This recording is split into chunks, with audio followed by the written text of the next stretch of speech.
এবং নবীজি সাল্লাল্লাহু আলাইহি সাল্লামের কাছে জিনদের দল আসছে, ইন্না সামি'না কুরআনান আজাবা, অভিভূত হয়ে জিনদের দল বলেছে আমরা এক আশ্চর্যজনক কোরআন শুনেছি। কারণ জিনরা অনেক বছর বাঁচে, তাদের অনেকের বালেগ হওয়ার বয়স 300 বছরে বালেগ হয়, 2000 বছর পর্যন্ত তারা জীবিত থাকে, এর চাইতে বেশিও তারা হায়াত পেয়ে থাকে। লম্বা হায়াতের অধিকারী জিন যারা অনেক কিতাব শুনেছে, যখন কোরআন শুনছে তারা অকপটে জবান থেকে এই কথা বলেছে, ইন্না সামি'না কুরআনান আজাবা, আমরা আশ্চর্যজনক এক কোরআনুল কারীমের তেলাওয়াত শুনেছি। সুবহানাল্লাহ। এই জন্য যারা যারা আমরা আজকের এই লেকচারটা শুনছি, আমাদের ধারণা পরিষ্কার করব, ভূত বলতে কিছু নাই, অশরীরীয় আত্মা বলতে কিছু নাই, এমনকি আমাদের যে প্যারেত বলে অথবা পেতনি বলে এই জাতীয় বলতে কিছু নেই। তারা আমাদের মতো মাখলুক, তারা আমাদের মতো আল্লাহর সৃষ্টি, তারা ঠিক আমাদের মতো ইবাদত বন্দেগী করার জন্য শরীয়তের অর্পিত দায়িত্ব তাদের উপর আল্লাহ রাব্বুল আলামিন দিয়েছেন। তারাও মুকাল্লাফ, শরীয়ত তাদের উপর অর্পিত হয়েছে। আল্লাহ তাআলা তাদেরকেও ধরবেন শরীয়তের ব্যাপারে, নামাজের ব্যাপারে, রোজার ব্যাপারে আল্লাহ তাআলা তাদেরকেও ধরবেন। শরীয়ত তাদের উপরও ফরজ করা হয়েছে। সুতরাং তারা যে কোনো সময় যে কোনো আকার ধারণ করতে পারে, এটা দেখে আমরা ভয় পাবো না, সেই অবস্থায় আমরা আমল করার চেষ্টা করব। আমাদের ফরিদপুরে যে ঘটনাটা ঘটে গেছে, প্রচণ্ড ভীত সন্ত্রস্ত হয়ে একেবারে আমাদের 9-10 জন মেয়ে পর্যন্ত অসুস্থ হয়ে গেছে, পুরো সোশ্যাল মিডিয়াতে ভাইরাল হয়েছে। 1-2 জন না, প্রত্যক্ষদর্শী অনেক শিক্ষার্থী যারা অনেকে জ্ঞান হারিয়ে ফেলেছে, চিৎকার করে কাঁদতেছে একেবারে দিনের বেলাতে, মানুষের চোখের সামনে।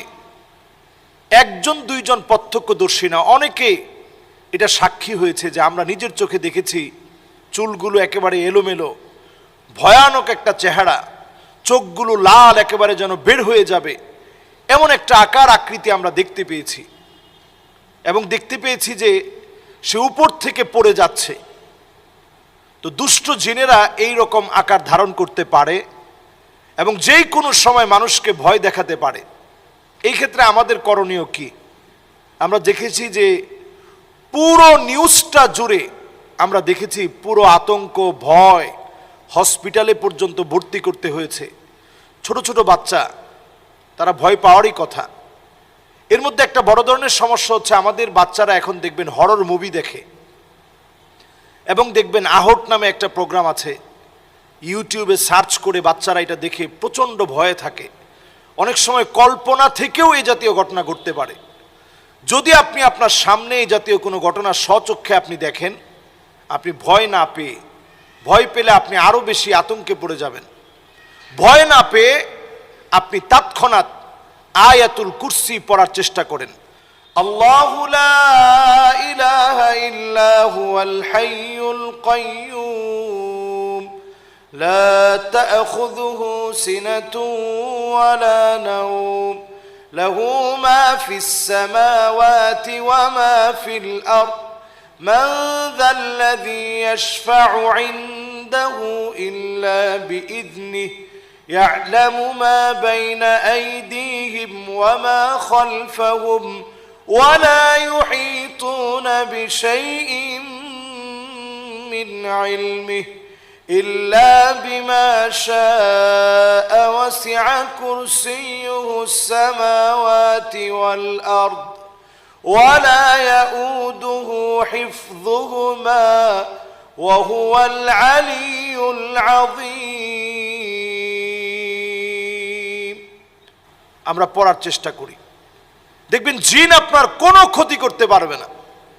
আমরা এই ক্ষেত্রে যে কাজটা করি, যদি কেউ প্রচণ্ড ভয় পেয়ে যায়, তখন আমরা দা বা বটির উপরে সামান্য লবণ রেখে দা বটি থেকে সেই লবণটা আমরা খেতে দিই। এবং আমরা মনে করি যে দা বটি থেকে, লোহা ধাতব পদার্থ থেকে, ধাতব কোনো বস্তু থেকে যখন লবণ উঠিয়ে আপনি খাবেন, তখন এই ভয় ভীতি আপনার মনে কোনো প্রভাব সৃষ্টি করবে না, কোনো জাতীয় ক্ষতি আপনার হবে না। এই কুসংস্কার থেকে বের হয়ে আমাদের উচিত কোরআনের দিকে আসা। বাচ্চাদেরকে জিনের ব্যাপারে আমাদের দেশে এই ধারণাগুলা পরিষ্কার করা হয় না। ছোটবেলাতেই যখন বাচ্চারা খাওয়া দাওয়া করতে চায় না, তখনই আমরা বলি যে ভূত আসবে।